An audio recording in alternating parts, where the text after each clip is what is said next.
Hello there, dear friends, and welcome once again to the Relaxed Fantasy Review. Today, we're continuing our series on the Humblewood book, talking about the races you can find in this animal-focused campaign world. This third-party module included 10 different races, and today we're talking about one of the humble folk, the mammal-like people, the Mapache.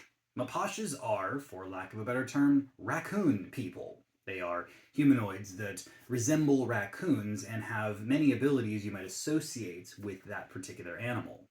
The skills and abilities that they have are really interesting. Some of them are quite unique, and we'll get into the details in just a moment. But before we do, I'd like to let you know, Relax Fantasy Review has memberships. For just $1 a month, you can support me here on YouTube and get a couple benefits. First, you get a little badge next to your name in the comments, letting folks know that you're a supporter. But also you get early access to my videos. I upload videos Monday, Wednesday, Friday, and I upload them a day early for members only. So if that interests you, you can click the join button just below the video down there. I'd love to see you in the comments. And if it doesn't, that's totally fine. Just liking, subscribing, and watching the video is a great way to support me. So thank you for supporting my content. So Mapaches come from the Humblewood book, and the Humblewood book was written in the early days of 5th edition. It's one of the oldest third-party adventures. Therefore, the Mapaches actually get standardized ability score improvements, a +2 to Wisdom and a +1 to Constitution. Wisdom is the second most common casting stat and is great for many skill challenges. And Constitution is one of those things that everybody wants a good con. It's never your primary stats, or rarely, but it is definitely most people's secondary. I say that these two are an 8 out of 10 and a 7 out of 10, respectively. Mapaches are actually medium-sized creatures, full human-sized raccoon people. And at medium size, that is, in my opinion, the better of the two player character sizes you can be, so I say 10 out of 10. They also have the standard 30-foot walking speed, so 9 out of 10 for that. And they have dark vision, one of the only humble folk to actually have dark vision, interestingly enough. It's not as common in Humblewood as it is in other campaign modules. So they have a standard 60-foot dark vision, and it stands out fantastic. Anyone who doesn't have it wishes they did, so 10 out of 10 for that. And then they have expert climbers. This gives them a 20-foot climbing speed. A little bit odd that it isn't their walking speed, but I guess that's just not how this one wanted to be written. A climbing speed is a great thing to have, and the fact that it's a little slower than walking shouldn't be a massive problem. I say 9 out of 10. They also have the resilience trait, which gives them advantage against poison and resistance to poison damage. This is a phenomenal trait that we've seen in several races in the main game, and the fact that it's right here on a Humble Folk is a great thing, and I give it 10 out of 10. Then comes Scroungecraft. This is their most unique feature.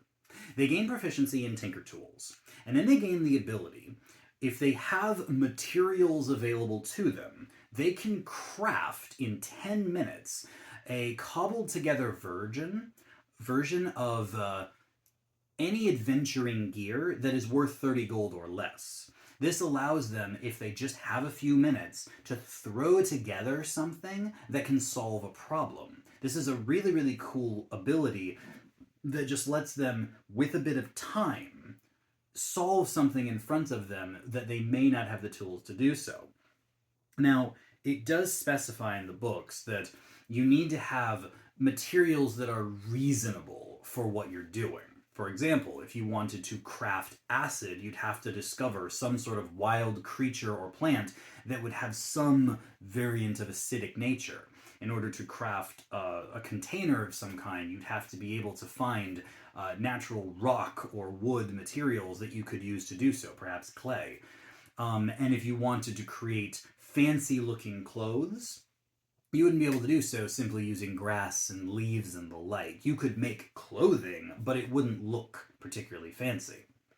There is a secondary part to this feature, which says that once the item you've crafted has been in your possession for an hour, it breaks down. So these are very temporary items. However, if before that hour is up, you dedicate 8 hours of time, so you start dedicating 8 hours of time to this specific item you've crafted, you can actually make it permanent so it doesn't break down. If you have proficiency in the tools necessary to make that object, you can actually make it look professionally crafted. If not, it just looks kind of thrown together and a little bit crude, but it still functions perfectly fine. This ability to make whatever tool is necessary in order to overcome challenges is a great ability. Obviously, it's not as powerful as, say, a conjuration wizard's, trinket creation or a creation bard's ability, but the fact that it's just coming from your race and you get Tinker Tool proficiency with it, I say that Scroungecraft, as complicated as it is worth 9 out of 10. It's very good in the hands of a player who knows what they're doing.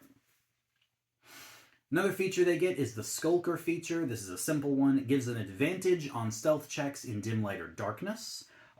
Great ability, which anybody would love to have. Personally, I think proficiency in the stealth skill would be a little bit better, but this is still good considering dim light is not that hard to find. So I say 9 out of 10 for this. And then finally, they speak 2 languages. The common language of Humblewood, which is the birdfolk language. Everybody speaks birdfolk, so it's their version of common. And then their own language, Mapash. Because they're bilingual but don't get to choose their language, I give them an 8 out of 10 for that. And overall, I believe that Mapashes are a 9 out of 10 race. I think that their wisdom and constitution can be thrown onto anything, and of course you could use the Tasha's rule to just put those where you want. And their Scroungecraft just adds a fun, creative way on top of several other useful abilities. Poison, stealth, climbing speed. Good things are in the Mapash, and I think they're one of the better Humblefolk races you can play as. And because none of their abilities are really broken and resemble other ones you'd see in other D&D races, you could very easily just pick them right out of Humblewood and put them in a standard D&D campaign, and they'd fit right in. And if this race appeals to you, if the idea of playing as a raccoon person sounds fun, definitely give these guys a try. This has been the Relaxed Fantasy Review. If you enjoyed the video, please like and subscribe down below. Have a look for the join button down there, as well as a link that I will leave to the Humblewood book. You can buy it online. It's from the Deck of Many, and I highly recommend that you check out this classic 5th edition third-party book for yourself. Have a good one, my friends.